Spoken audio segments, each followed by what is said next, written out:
हाम्रो जीवनमा तीनवटा सम्पत्तिहरू छन्, मुख्य सम्पत्ति। एउटा काया, अर्को मन र अर्को भावना। यी तीनवटै सम्पत्तिमा जो सम्पन्न हुन्छौँ वास्तवमा धनी उसलाई भनिन्छ। तर हामी प्राय के बुझ्ने गर्छौँ भने जोसँग भौतिक धन सम्पत्ति बढी छ उनै धनी हो। तर आध्यात्मिक दृष्टिले हेर्ने हो भने वास्तविक धनी त्यो हो जो शरीरको स्वास्थ्यमा सम्पन्न छ, मनको स्वभावले सम्पन्न छ र भावना अर्थात् आत्माको स्वरूपले सम्पन्न छ। स्वरूपमा सम्पन्नता अनि स्वास्थ्यमा सम्पन्नता र स्वभावमा सम्पन्नता नै वास्तविक धनी हुने मापदण्ड हो। त हामी हरेक व्यक्तिभित्र यो सम्भावना छ। हरेक व्यक्ति हामी धनकुबेर हुन सक्छौँ, समृद्ध, धनवान र सम्पन्न हुन सक्छौँ यो तीनवटा सम्पत्ति आर्जित गरेर। यो शक्ति हामी सबैमा आओस्। यिनै भावनाहरूका साथ परमपूज्य बालज्ञानी गुरुदेव आदित्यज्यूद्वारा परिकल्पना गरिएको यो ओम आदि गुरुवाणी कार्यक्रममा यहाँहरू सबैलाई म अभिवादन गर्दछु। ओम आदि शुभ प्रभात। वास्तवमा यो शरीर सबैभन्दा ठुलो सम्पत्ति हो। यो कायनाथ नै सबैभन्दा ठुलो नाथ हो, अर्थात् हामीलाई साथ दिने नाथ शक्ति हो। हामी भोलेनाथ, त्यस्तै पशुपतिनाथ, त्यस्तै श्रीनाथ, आदिनाथ भन्छौँ। सबैभन्दा ठुलो नाथ कायानाथ हो, किनभने यही काया रूपी रथमा मन, इन्द्रिय र आत्मा रूपी यात्रीहरू सवारी लिएका छन्। आज हामी यस्तै यस्तै मिश्रित गुरुवाणीहरू लिएर उपस्थित भएका छौँ। आदरणीय दर्शकवृन्द, आउनुहोस् आजको यस ओम आदि गुरुवाणी कार्यक्रममा सुनौँ पहिलो गुरुवाणी। सुगन्धित चन्दनको वृक्ष हो यो शरीर, तिम्रो स्वभावले यसको मादकता दर्शाउँछ। सर्वप्रथम आफ्नो स्वभाव कस्तो छ आफै मूल्याङ्कन गर। कति सही कति गलत आफै छुट्याऊ, आफै सुधार। आदरणीय दर्शकवृन्द, अति स्पष्टसँग प्रस्तुत गुरुवाणीले भनेको छ यो शरीर भनेको सुगन्धित चन्दनको वृक्ष जस्तो हो। सुगन्धित चन्दनको वृक्ष वरिपरि त्यो सुगन्धमा आकर्षित भएर सबैजना र यहाँसम्म कि जीव जन्तु जनावर पनि त्यो वृक्षको नजिक जान्छन् र भनिन्छ कि सुगन्धित वृक्षको, त्यो चन्दन वृक्षको वरिपरि तितेपाती, बनमारा र गनाउने झारहरू छन् भने पनि त्यो आफ्नो स्वभाव मेटेर हटाएर बिस्तारै बिस्तारै चन्दनको सुगन्धित स्वभावलाई लिने गर्दछन्। त्यस्तै विशेषताहरूले युक्त छ हाम्रो यो शरीर, यो कायनाथ। यो कायनाथलाई स्वास्थ्य रूपी सम्पन्नता, आरोग्यता रूपी, तन्दुरुस्त रूपी सम्पन्नता प्रदान गर्न सक्यौँ भने यो चन्दनको वृक्ष जस्तो सुगन्धित हुन्छ। अनि त्यो सुगन्धको मुद्राले, त्यो सुगन्धको शक्तिले जीवनमा मेहनत, धन, सम्पत्ति, पुरुषार्थ, ख्याति आदिलाई प्राप्त गर्न सक्दछ। र यो शरीरको प्रवक्ता हो व्यवहार, यो शरीरको उद्गाता हो, अर्थात् दोभाषे हो हाम्रो व्यवहार। आफ्नो व्यवहारको आफै मूल्याङ्कन गरौँ, यही आह्वान गर्नुहुन्छ परमपूज्य बालयोगी आदित्यदेव र भन्नुहुन्छ तिम्रो स्वभाव तिम्रो शरीरको प्रवक्ता हो। अनि त्यो सुगन्धित चन्दनको वृक्ष जस्तो शरीरलाई यदि सही स्वभाव, उचित स्वभाव, मानवोचित स्वभाव देखाएनौँ भने त्यो अवमूल्यन हुन्छ। त्यो वृक्षको स्वभावले चाहिँ सुगन्ध भरिएको छ, तर व्यवहारमा हामी सकारात्मक भएनौँ भने त्यो वृक्षको अर्थात् सुगन्धित चन्दन वृक्षको अवमूल्यन हुन्छ। यसैले सर्वप्रथम आफ्नो स्वभाव कस्तो छ आफै मूल्याङ्कन गरौँ। हामी आफ्नो स्वभावको द्रष्टा अर्थात् आफ्नो स्वभावको न्यायाधीश, आफ्नो स्वभावको प्रहरी हामी आफै बनौँ। वास्तवमा परमात्मा सार्वभौम प्रहरी हुनुहुन्छ र त्यो प्रहरीको सेवा भनेको कर्मफल विधान हो। हामी कस्तो कर्म गर्छौँ अर्थात् हाम्रो स्वभावले कुन किसिमको व्यवहार प्रस्तुत गर्छ त्यो नै हाम्रो आत्मप्रहरी हो। त्यसकारण हरेक व्यक्ति आफ्नो प्रहरी, आफ्नो न्यायाधीश, आफ्नो द्रष्टा र आफ्नो सीसी क्यामेरा हामी आफै नै बनौँ। कति सही कति गलत आफै छुट्याउँ र जहाँ जहाँ गलतीहरू छन्, कमी कमजोरीहरू छन् त्यसलाई सुधार्दै जाउँ। हो हेरौँ त त्यही कोइला हिरा बन्न सक्छ, त्यो सामान्य एउटा फलाम जस्तो धातु सुनको गहना, आभूषण र कुन्दन बन्न सक्छ। स्वभाव शुद्धिले हामीभित्रको स्वभाव रूपी सम्पन्नतालाई महान बनाइदिन्छ, हामीलाई स्वभावले सम्पन्न बनाइदिन्छ। वास्तवमा स्वभाव नै त्यो सुगन्ध हो जसको सुगन्धी चारै दिशामा फैलिन्छ। फुलको सुगन्ध त एक दिशामा मात्रै जान्छ, जताबाट वायु बगेको हुन्छ त्यसको विपरीत दिशामा जान्छ, एकतिर जान्छ। धूप अगरबत्तीको सुगन्ध पनि एकतिर मात्रै जान्छ, जताबाट हावा चलिरहेको छ त्यसको विपरीत दिशामा जान्छ। तर सद्व्यवहार, सुव्यवहार, सुसंस्कार, हामीभित्रको मानवीय असल व्यवहारको सुगन्ध चारैतिर जान्छ र संसारलाई प्रसाद हामीले दिने भनेको, हामीले दिन सक्ने उपहार भनेकै राम्रो व्यवहार, शुभ व्यवहार हो। र शुभ व्यवहारको सुरुवात हुन्छ अभिवादनबाट, नमस्कारबाट, धन्यवादबाट, कृतज्ञताबाट, क्षमाभावबाट, हामी सामान्य शिष्टाचारहरूबाट हाम्रो जीवनको शुभ व्यवहार, सुव्यवहार सुरु हुन्छ। यदि यस मामिलामा हामी कतै त्रुटिमा, गल्तीमा छौँ भने आफैले आफैलाई हेरौँ र सुधारौँ भन्ने सन्देश परम पूज्य बालयोगी आदित्यज्यूले दिनुभएको छ। एक प्रसङ्गमा परम पूज्य बालयोगी आदित्यज्यू हामीलाई यस प्रकारको गुरुवाणी दिँदै हुनुहुन्छ। प्रेम मात्र भाव त हो, तर यसले पूरा जगतलाई हल्लाइदिन्छ। प्रेमको तापले संसार चलेको छ। मानिस होस् या अरू जीव, सधैँ प्रेमका भोका हुन्छन्। जति पाए पनि र जति दिए पनि सदैव अतृप्त झैँ लाग्ने भाव नै प्रेम हो। आदरणीय दर्शकवृन्द, हामीले भर्खरै जीवनलाई, जीवनको कायालाई, शरीरलाई सुगन्धित चन्दन वृक्ष भनौँ। त्यस्तै अर्को सुगन्धित सम्पत्तिको नाम हो प्रेम। हुन त प्रेम एउटा भाव हो, देखिँदैन, अनुभूतिको विषय हो, प्रकट कुनै भौतिक आकारमा हुँदैन, यो भित्रबाट अनुभव गर्ने विषय हो, एक भाव हो। तर यसले पूरा जगतलाई हल्लाइदिन सक्छ। महात्मा बुद्धको प्रेमले अङ्गुलीमाल जस्तो भयङ्कर एउटा डाकुको काम गर्ने व्यक्तिलाई पनि भिक्षु बनाइदिनु भयो र आफूसँगै आफ्नो धर्म प्रवर्तनमा, परिव्रज्यमा त्यो अङ्गुलीमाललाई पनि लिएर जानुभयो। प्रेममा यही शक्ति हुन्छ। आमाको प्रेमले सन्ततिलाई आफूतिर आकर्षित गर्छ। आमाको, हामी जब दुध पिउँछौँ त्यो आमाको दुधमा प्रेमको वर्षा हुन्छ। भनिन्छ कि प्रेम त्यो चिज हो, अरू जनावरप्रति, अरू मानिसप्रति या अरू दुश्मनप्रति अत्यन्त आक्रामक हुने खतरनाक जनावरहरू पनि आफूलाई जन्म दिने आमाप्रति प्रेम राख्छन्।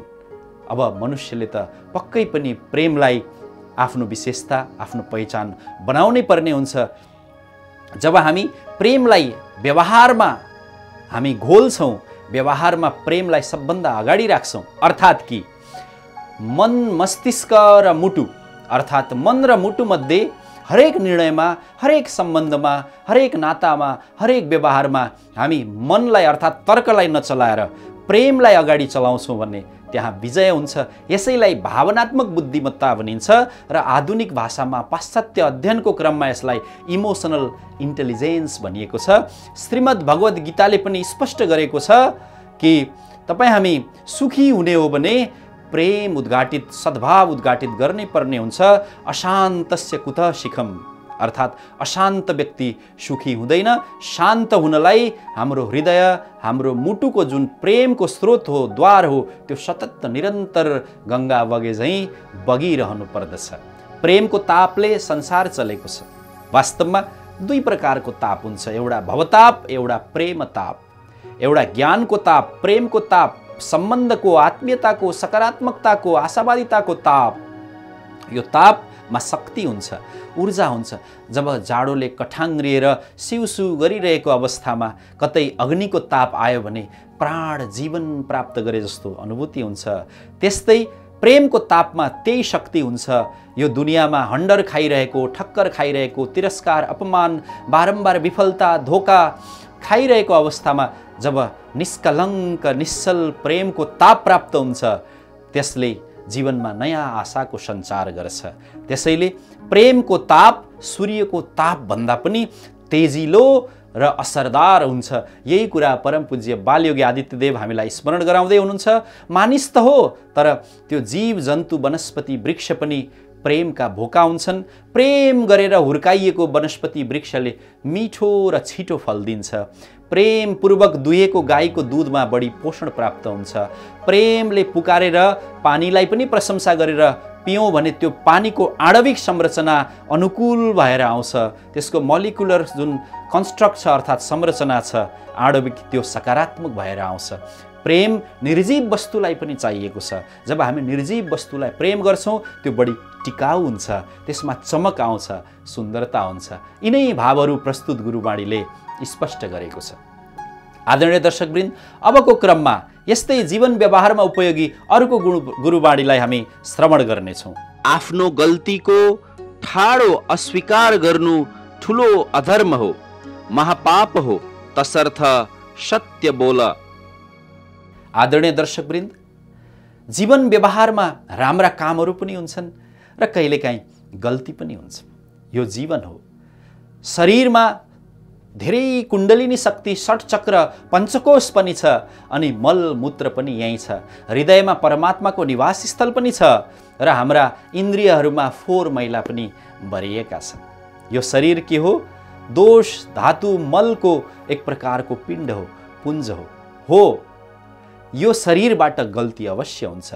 गल्ती हुनु स्वाभाविक हो, तर गल्ती नस्वीकार्नु चाहिँ अत्यन्तै अस्वाभाविक स्वभाव हो।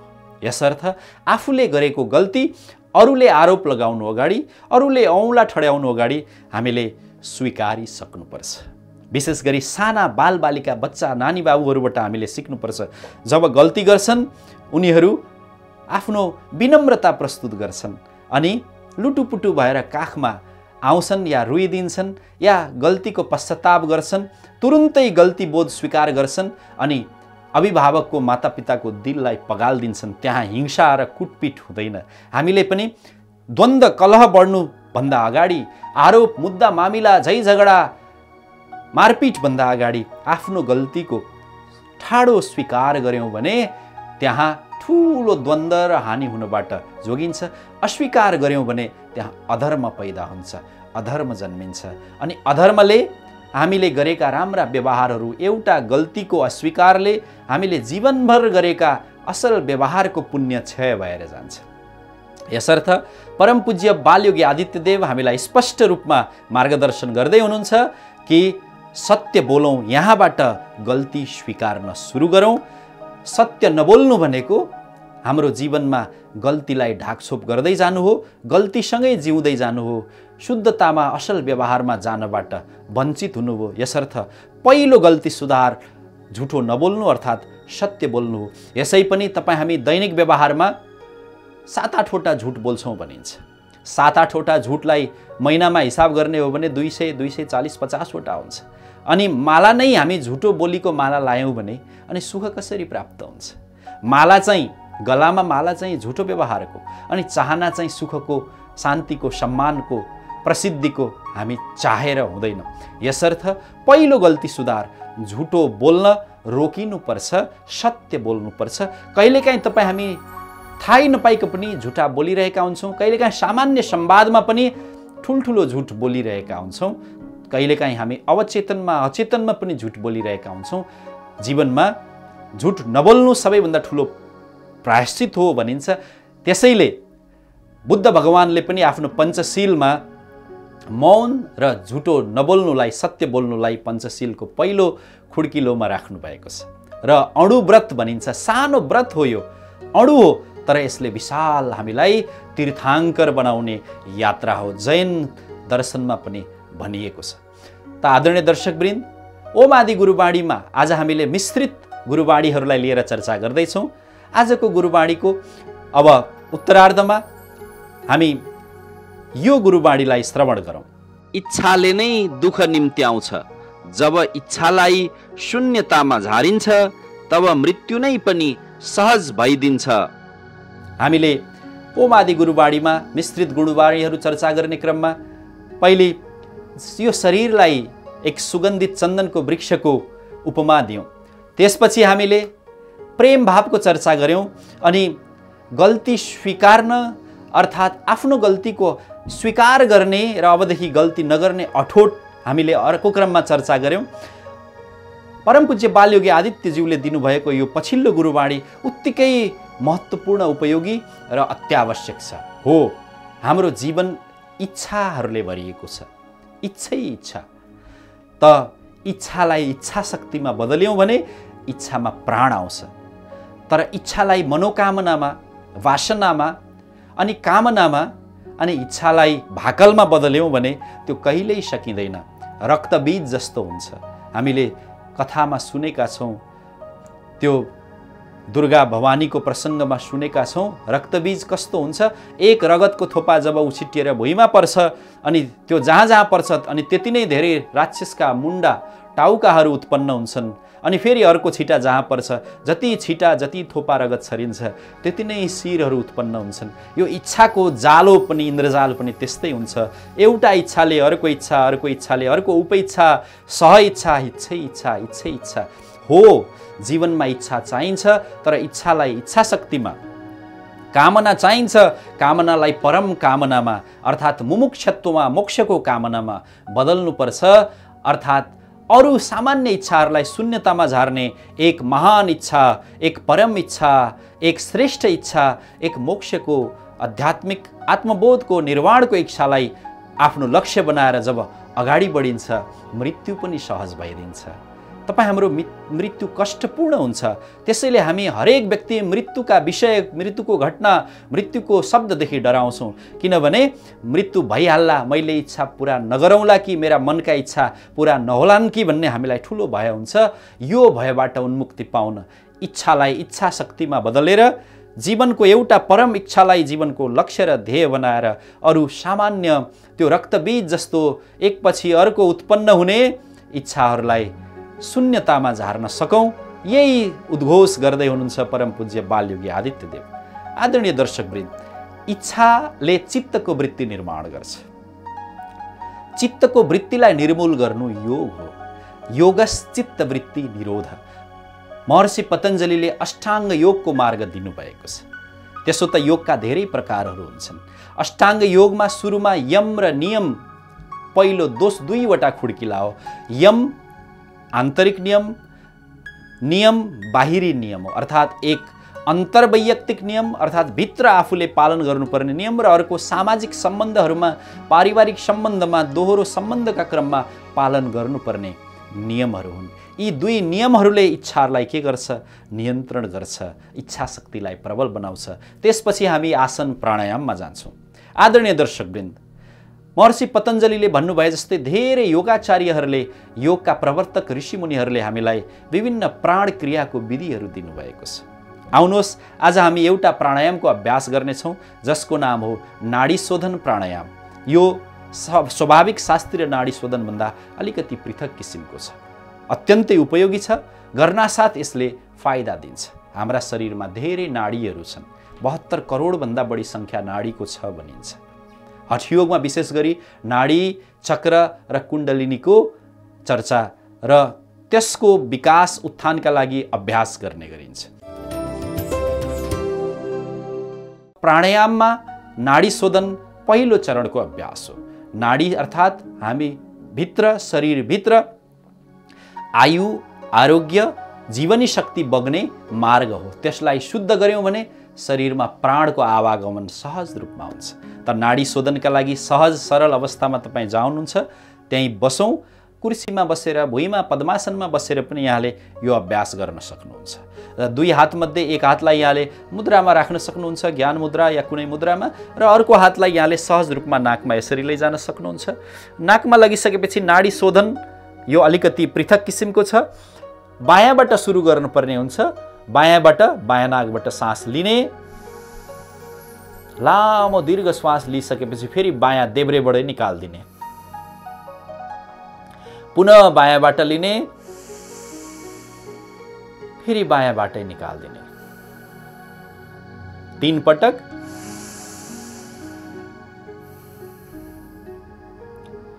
त यो इडा नाडी अर्थात् बायाँ नासिका शुद्ध भयो। अब 3 पटक फेरि पिङ्गला नाडी यानि कि दाहिने नासिकाबाट श्वास लिने र छोड्ने।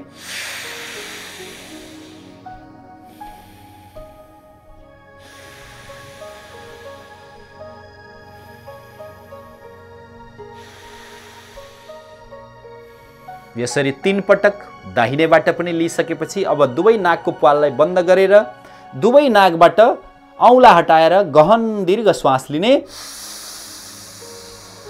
पुरा श्वास लिएर भरिसकेपछि सासलाई भित्र रोकेर राख्ने, रोक्दा कुम्भक गर्ने, यसलाई जालन्धर बन्द भनिन्छ।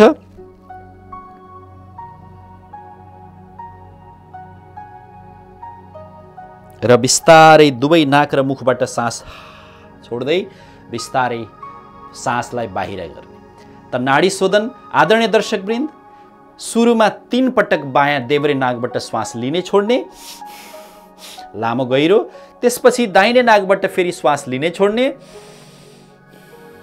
यसै गरी 3 पटक, 3 पटक दुवै नासिकाबाट श्वास लिने छोड्ने क्रम सकिएपछि फेरि दुवै नाकबाट गहिरो श्वास भर्ने। श्वास भरिसकेपछि मुन्टो शिर निहुर्याएर श्वासलाई कुम्भक लगाउने र रोकेर राख्ने, यसलाई रोक्ने विधिलाई, घाँटी निहुर्याउनुलाई जालन्धर बन्द भनिन्छ। कति रोक्ने भन्दा जति क्षमता छ, जति सामर्थ्य छ त्यति बेर रोकेर राख्ने।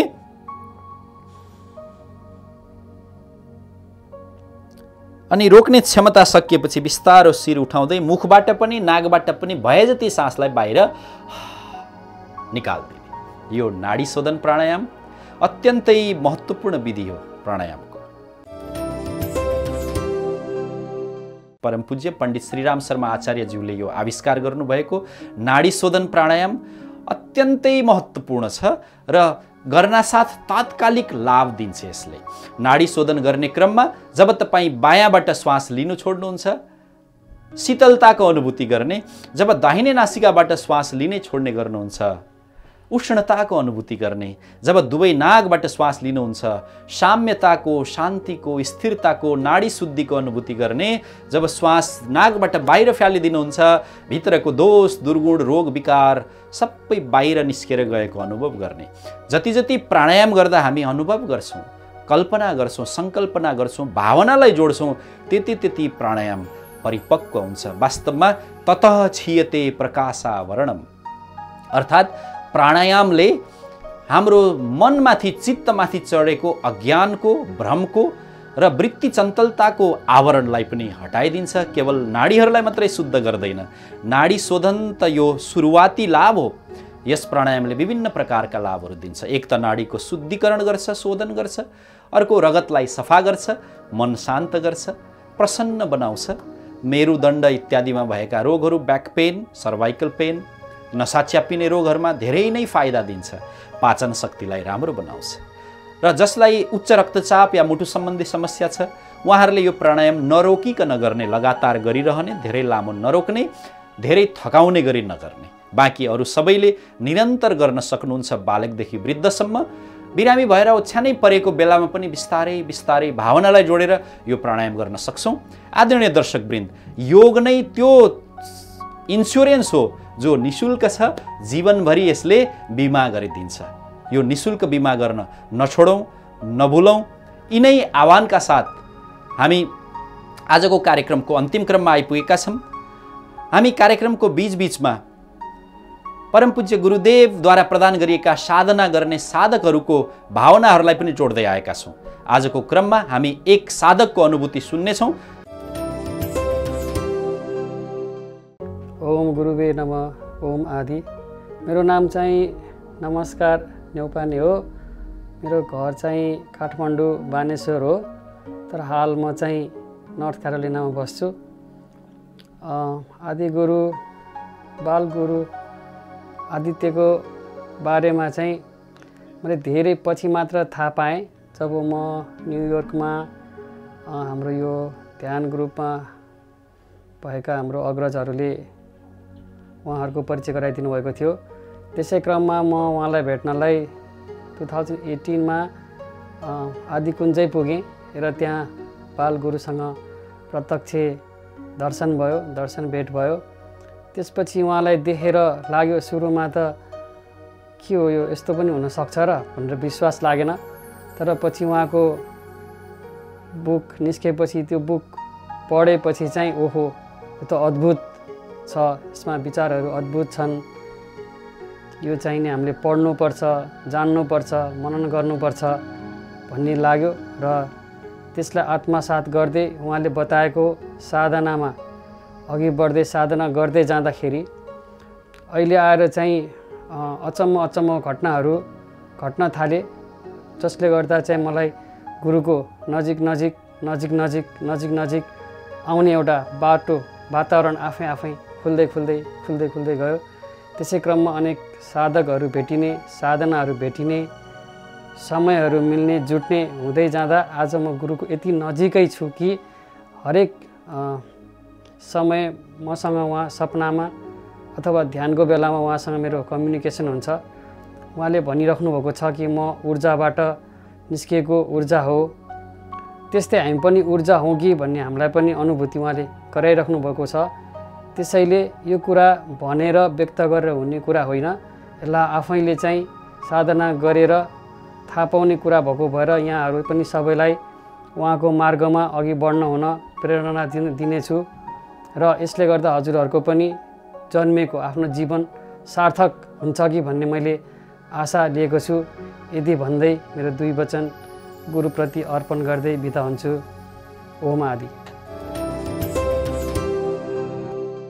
आदरणीय दर्शकवृन्द, यिनै विषयवस्तुका साथ आजको कार्यक्रमबाट बिदा लिन्छौँ। ओम आदि।